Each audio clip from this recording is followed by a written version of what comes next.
Jami-Lee. I move that the question be now. No, I'm going to hear from Lees-Galloway.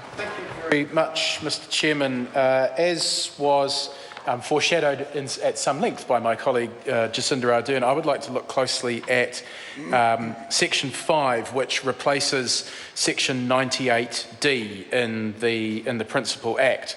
And Section 98D deals with trafficking in persons, and largely the amendments contained in this bill enlarge on the original section and add some important aspects which hopefully will add some clarification and will hopefully make it easier to prosecute cases of exploitation under this legislation rather than some alternatives, including, for instance, our employment legislation.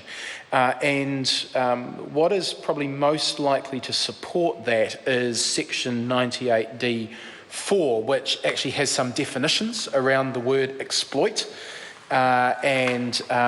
Exploitation includes slavery, practices similar to slavery, servitude, and in particular forced labour. And this is what I would like to concentrate in this contribution, sir, because the same report that Jacinda Ardern referred to, the Trafficking in Persons Report 2015, did identify some issues with our ability under current legislation and under 98D as it is currently written to actually identify some forms of labour exploitation as forced labour and to prosecute them under the Crimes Act.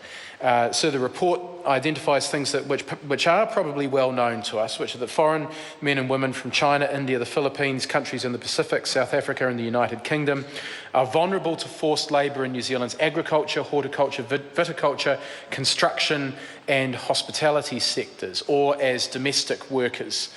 Some foreign workers are charged excessive and escalating recruitment fees, experience unjustified salary deductions, non or underpayment of wages, excessively long working hours, restrictions on their movement, and have their passports confiscated and contracts altered.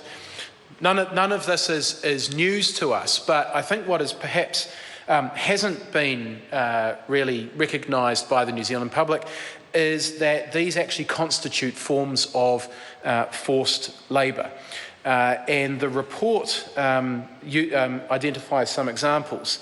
One investigation revealed that an employer was exploiting Chinese chefs, but the prosecution there was no prosecution of the defendants for forced labour, and it was stated by NGOs and government officials that there was a high evidentiary bar and there was a failure to identify the behaviour as trafficking or forced labour as per international law. There was a lack of judicial support for prosecuting it as forced labour, or even an understanding of trafficking and these were all identified as reasons for the lack of anti-trafficking prosecution of the employer of those identified victims.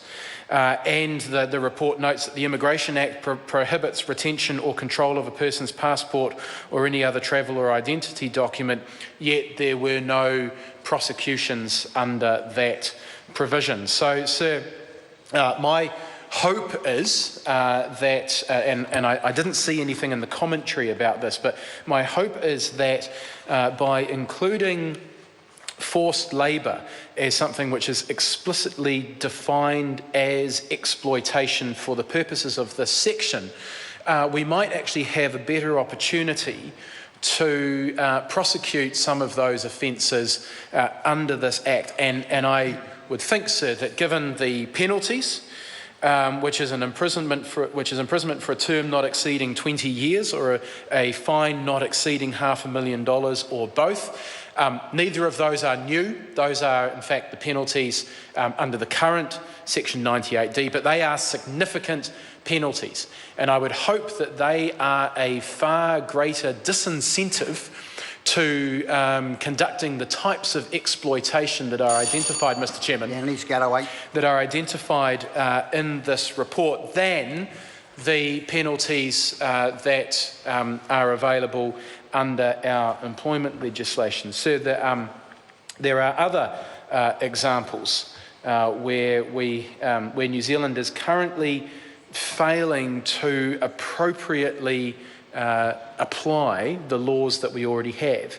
And again, an example from this report. Labour inspectors reported visiting legal brothels to ensure working conditions were in compliance with New Zealand law. But none of these inspections resulted in the identification of trafficking victims. And I just don't think any of us in this House believe that that's realistic, that not one of those inspections actually identified any victims of trafficking. Labour inspectors reported conducting routine audits in workplaces that employ migrant workers.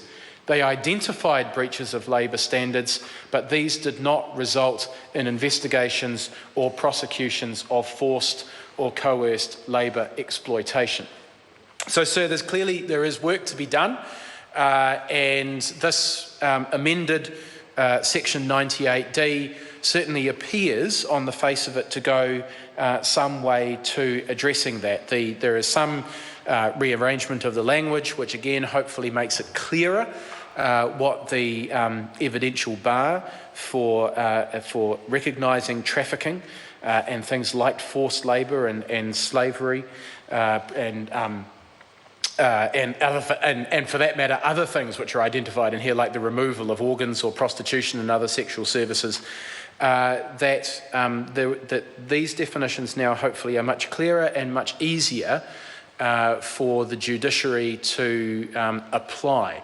But we also need to see some enthusiasm for this approach from the judiciary. We need to see our labour inspectors properly resourced to be able to go out and identify potential cases of exploitation of this nature, but also to be able to pursue those prosecutions.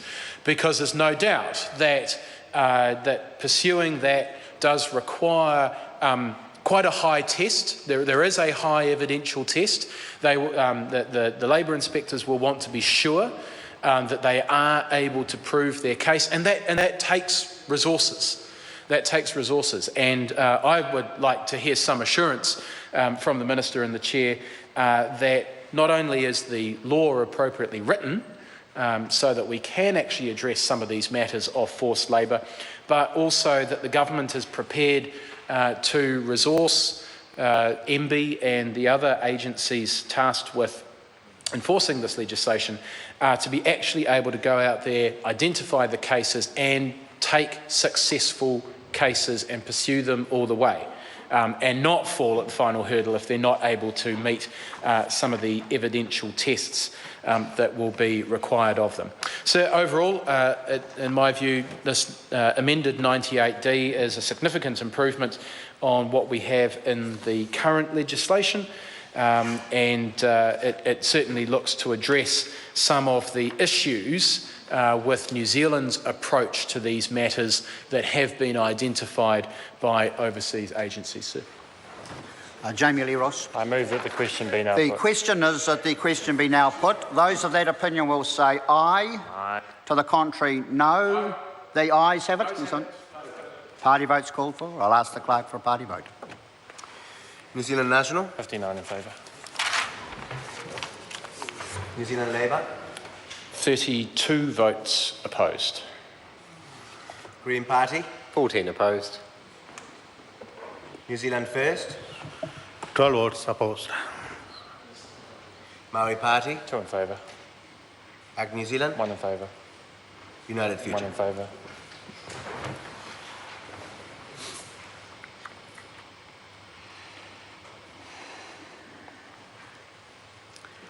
Members, the ayes are 63, the noes are 58. The question will be put. First, we have David Clender's amendment as set out on SOP number 76. And the question is that the amendment be agreed to. Those of that opinion will say aye. Aye. To the contrary, no. The noes have it. A party vote's called for. I'll ask the clerk for a party vote. New Zealand National, 59 opposed. New Zealand Labour, 32 in favour. Green Party, 14 in favour. New Zealand First, 12 votes in favour. Maori Party, 2 in favour. Ag New Zealand, 1 opposed. United Future. 1 opposed.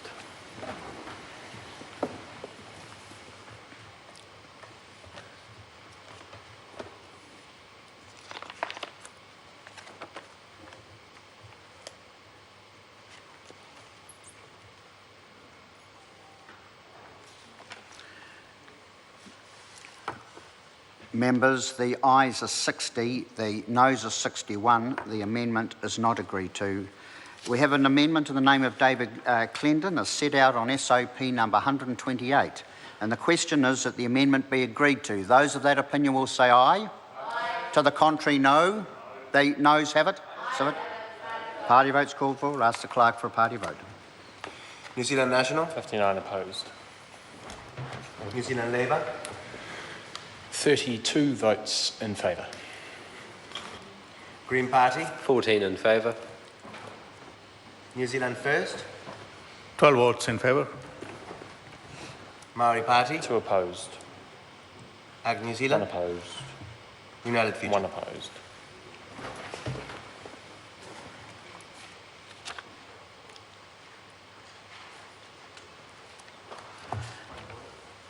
Point of order, Jami-Lee I Ross. apologise, I've just received a proxy. Can I please amend the vote for the Māori Party? 2 votes in favour for SOP 128. All right, so we're on 128. That's the one that we're currently voting on. So